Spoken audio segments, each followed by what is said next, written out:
Science से related जो है उसके बारे में बताते हैं। तो सबसे पहले हम इंडिया और भारत के बारे में बताते हैं।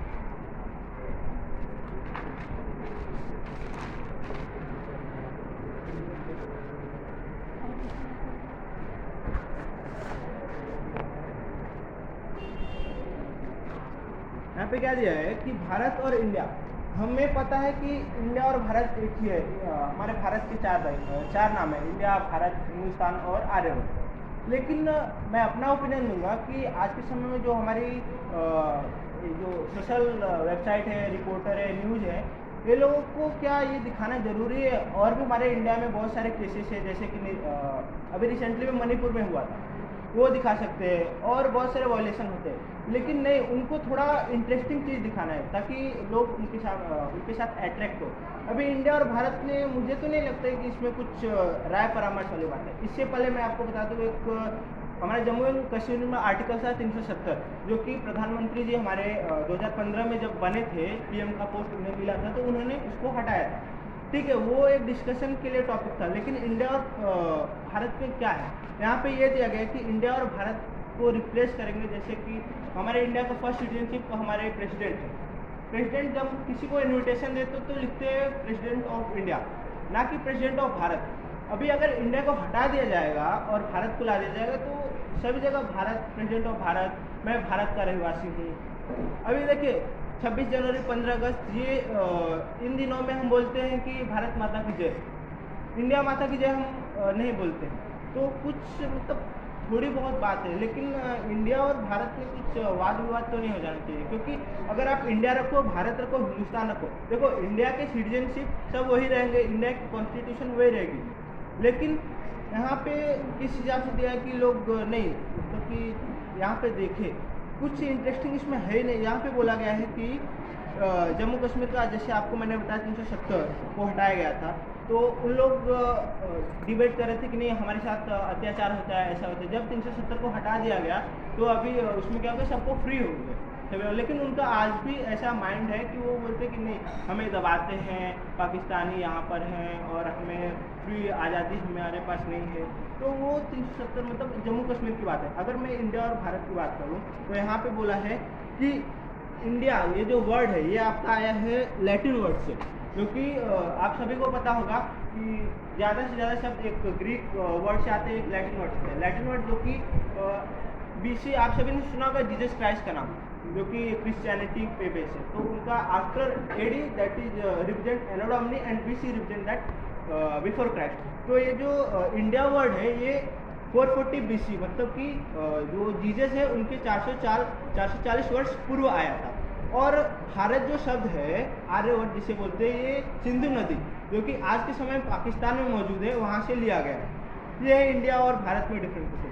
और यहाँ पे ये दिया गया है कि कुछ जो हमारे शासन प्रशासन में, जैसे कि अभी मैंने बताया प्रेसिडेंट के बारे में, पीएम के बारे में, आप सभी को पता हो कि इंडिया को रिप्रेजेंट कौन करता है, हमारे पीएम रिप्रेजेंट करते हैं इंडिया को, ठीक है। और प्रेसिडेंट को फर्स्ट सिटीजनशिप का दिया गया है पोस्ट, बट जो भी सलाह वगैरह, जो भी मतलब एडवाइस वगैरह लिया जाता है वो पीएम से ही लेते हैं। और पीएम सिर्फ जो प्रेसिडेंट होते हैं उनसे थोड़ा बहुत एडवाइस लेते हैं कि ये होना चाहिए, ये नहीं, मतलब वो एक अगर मैं आपको कॉमनली बताऊँ, एक क्लास है, वहाँ पे मॉनिटर है और एक सब मॉनिटर है। सब मॉनिटर और मॉनिटर में काम क्या है? मॉनिटर का काम है कि अगर टीचर्स नहीं हैं, शिक्षक नहीं है, तो आप अपने विद्यार्थियों को शांत रखें। अब उस समय, और सब मॉनिटर का काम ये है कि अगर उस दिन मॉनिटर नहीं है वहाँ पर, तो सब मॉनिटर उसकी जगह पे काम करे। अभी यही चीज़ें प्रेसिडेंट में और सब प्रेसिडेंट में। प्रेसिडेंट का काम क्या है कि वह किसी भी चीज़ों को थोड़ा साइन करता है और बताता है हाँ ये सही है, नहीं सही है। प्रेसिडेंट का ज़्यादा कुछ, मेरे हिसाब से, मेरे ओपिनियन से, प्रेसिडेंट का ज़्यादा कुछ मान्य नहीं है, क्योंकि देखा जाए कि सभी काम पीएम ही करते हैं। अब हम दूसरी बात करेंगे कि यहाँ पे एक मैं साइंस विज्ञान से संबंधित कुछ बातें आप सभी के सामने प्रस्तुत करना चाहूँगा। यहाँ लिखा है 3 नए सितारों ने खोला चमकने का राज। पहले हम इसके बारे में जानने से पहले मैं आपको बताना चाहता हूँ कि ये जो लिखा है इसका मतलब क्या है। 3 नए सितारों ने खोला चमकने का राज। देखो, सितारों से हम क्या समझते हैं? सेलिब्रिटी। बट यहाँ पे दिया गया है वो सेलिब्रिटी नहीं, कॉमन मैन ही सितारे हो सकते हैं। कॉमन मैन तब सितारे कहलाएंगे जब वो कुछ विशेष काम करे, यूनिक काम करे। फॉर एग्जाम्पल कि कोई इसरो में चला जाए और इसरो में जाके कोई एक ये मिसाइल कोई लॉन्च करे, तो उसको बोल सकते हैं वो सितारे बोल सकते हैं। अभी यहाँ पे 3 सितारे बोला गया, 3 सितारे यानी कि वो कॉमन पीपल, इनके बारे में आपको बताऊंगा।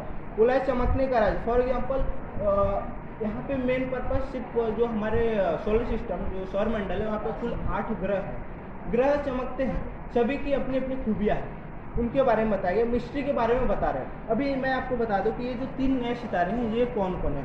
अमेरिका, आप सभी को पता होगा कि अमेरिका और यूएस कि हमारा वॉर हुआ था, फर्स्ट वर्ल्ड और सेकेंड वर्ल्ड वॉर, वहाँ पे 2 सुपर पावर थे, अमेरिका और यूएस, सॉरी अमेरिका और रशिया। अमेरिका को ही यूएस बोला जाता है। अभी ये जो 3 नए सितारे ये अमेरिका के हैं, इनका नाम है जिलियन पॉलिन, कैथरीन फ्रिज और कॉस्मिन इली। ये तीनों ने एक ग्रह जो कि ब्लैक होल है, जिसको बोलते हैं काला सितारा, या फिर आप और भी दूसरे नाम से बोल सकते हैं जैसे कि डार्क स्टार, इसके बारे में उन्होंने बताया। उन्होंने क्या कहा है कि डार्क स्टार अंतरिक्ष के अंधेरे में तारे खूब चमकते हैं, इसका राज क्या है। देखो स्पेस क्या है, स्पेस एक एम्प्टी स्पेस है, वहाँ पे आप किसी भी चीज़ को, अगर आप एक नीडल, एक सुई को या फिर किसी भी वस्तु को अगर आप डाल दोगे तो वो न्यूट्रल में घूमेगा। स्पेस एक एम्प्टी जगह है, वहाँ पे अभी के समय में करंट टाइम में हमारे पास टोटल 8 ग्रह हैं और सभी ग्रहों की अपनी अपनी खूबियाँ हैं। उन ग्रहों में कुछ हमारे ब्लैक होल हैं, कुछ एस्ट्रॉयड है, कुछ कॉमेट्स हैं और कुछ हैं जिसपे एक हमारा अर्थ है, सन उसका सेंटर है। सन के सभी जो 8 ग्रह हैं वह चक्कर लगाते हैं, इसमें अर्थ पे हम सभी सर्वाइव करते हैं। अभी इसमें अगर हम चमकीले ग्रह की नाम लें तो हमारे एक विनस है, और यहाँ पे नाम दिया गया है कि ब्लैक होल। ब्लैक होल भी एक चमकीला ग्रह है। मेरे हिसाब से ब्लैक होल इतना डेंस है, इतना घना है कि वहाँ की अगर एक चम्मच मिट्टी भी आप उठाओगी तो यहाँ अर्थ की 10 हाथी, मतलब कि 1 spoon of soil equal to 10 elephant. एक चम्मच जो मिट्टी है वह 10 हाथियों के बराबर, इतना डेंस है। और ब्लैक होल आपको जानना चाहिए कि अगर ब्लैक होल सभी चीज़ों को अट्रैक्ट करता है, वहाँ पे ग्रेविटी बहुत है। ब्लैक होल में अगर कोई भी चीज़ जाता है वो वापस रिटर्न नहीं आ पाता, ब्लैक होल की ये खासियत है। अभी यहाँ पे ये बोला गया है कि ये देखिए यूनिवर्स को हम ब्रह्मांड बोलते हैं। ब्रह्मांड में एक हमारा मिल्की वे होता है, एक मंदाकिनी। मिल्की वे को हम हिंदी में बोलते हैं आपका ये आकाशगंगा बोलते हैं। और हमें पता है कि अकॉर्डिंग टू, अगर मैं फिलोसफी की बात करूँ, दर्शन की बात करूँ, तो दर्शन में बोलते हैं, बहुत सारे दार्शनिक हुए हैं जो बोलते हैं कि ये जो ब्रह्मांड है पानी से बना है, कोई बोलता है ये ब्रह्मांड आग से बना है। लेकिन इनके हिसाब से इन्होंने बोला है कि नहीं, ब्रह्मांड आपका डार्क मैटर से बना हुआ है, डार्क एनर्जी से बना हुआ है और कॉमन सब्सटेंस है। इसमें डार्क मैटर का 27% इसमें योगदान है, जो कि 27% डार्क मैटर से बना हुआ है ब्रह्मांड, 68% डार्क एनर्जी से बना हुआ है, 5% कॉमन सब्सटेंस से बना हुआ है। और यहाँ पे बोला गया है कि ये हमने दूरबीन के बारे में दूरबीन, मुझे नहीं लगता कि आप सभी को मतलब आप सभी को पता होगा कि दूरबीन किसे कहते हैं, दैट इज टेलीस्कोप। आप टेलीस्कोप को पहली बार हमारे गैलीलियो ने इन्वेंट किया था, और यहाँ पे एक टेलीस्कोप का नाम दिया गया है, उस टेलीस्कोप का नाम है जेम्स वेब स्पेस टेलीस्कोप। इस टेलीस्कोप से ये जो ब्लैक होल है और 2-3 ग्रह हैं इनका इमेज लिया गया था। और इस ग्रहों की कुछ खासियत मैं आपको बताना चाहूँगा। यहाँ पे देखिए फिजिक्स के बारे में बताया है कि फिजिक्स जो कि इसको बोलते हैं भौतिकवाद, इसमें कुछ अनसुलझे रहस्य हैं। यहाँ पे बोला गया है कि यहाँ पे डार्क मैटर की तरह डार्क एनर्जी भी फिजिक्स का एक बड़ा अनसुलझा सवाल है। मतलब कि अनकॉम्प्लिकेटेड जो क्वेश्चन है 2 है, एक डार्क मैटर है, एक डार्क एनर्जी, ये 2 कॉम्प्लिकेटेड है फिजिक्स। पहले तो मैं आपको बता दूं कि देखिए सभी चीज़ें इसके ब्रांच होते हैं, फिलोसफी के भी ब्रांच होते हैं, साइंस के भी ब्रांच होते हैं। देखो साइंस के ब्रांच है बायोलॉजी, बॉटनी, फिजिक्स, आपके जूलॉजी, ये सभी ब्रांचेस है। फिलोसफी की मैं बात करूँ तो फिलोसफी में एथिक्स है, एक्सियोलॉजी है, मेटाफिजिक्स है, ये सभी ब्रांच है। तो यहाँ पे क्या बोला गया है कि मेनली भौतिकवाद पे बताया गया है और एस्ट्रोनॉमी जो कि खगोल शास्त्र के बारे में बताया गया है। भौतिकवाद में क्या बोला गया है कि कुछ अनसुलझे सवाल हैं जो मैं आप सभी के सामने प्रस्तुत कर रहा हूँ। यहाँ पे बोला है कि कुछ ऑब्जेक्ट अदृश्य होते हैं, जैसे कि ये डार्क स्टार में जो करने वाली बात है, हाँ देखिए, बोला है कि डार्क स्टार जो हैं वो हमारे सूर्य की तुलना में सूर्य का भार, सूर्य का मास जो होता है, मैं आपको बता दूं पहले तो सूर्य का मास होता है 33,000 किलोग्राम होता है। और जो हमारी ब्लैक होल है उसकी एज कम्पेयर टू सूर्य सन, उसकी जो मास है वो सूर्य के कैपेसिटी से बहुत 10 लाख गुना ज़्यादा है।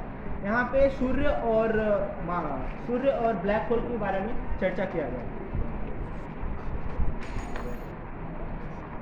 ओके, और मैं आप सभी को एक टॉपिक के बारे में बताना चाहूँगा, G20। जैसे कि मैंने जितने भी लोग यहाँ पे पिछले फ्राइडे को जितने भी लोग यहाँ पे होंगे तो उनको पता होगा कि G20 के बारे में मैंने क्या बताया था। G20 जो एक 20 देशों का समूह है, बट अभी के समय 23 देश हो चुके हैं।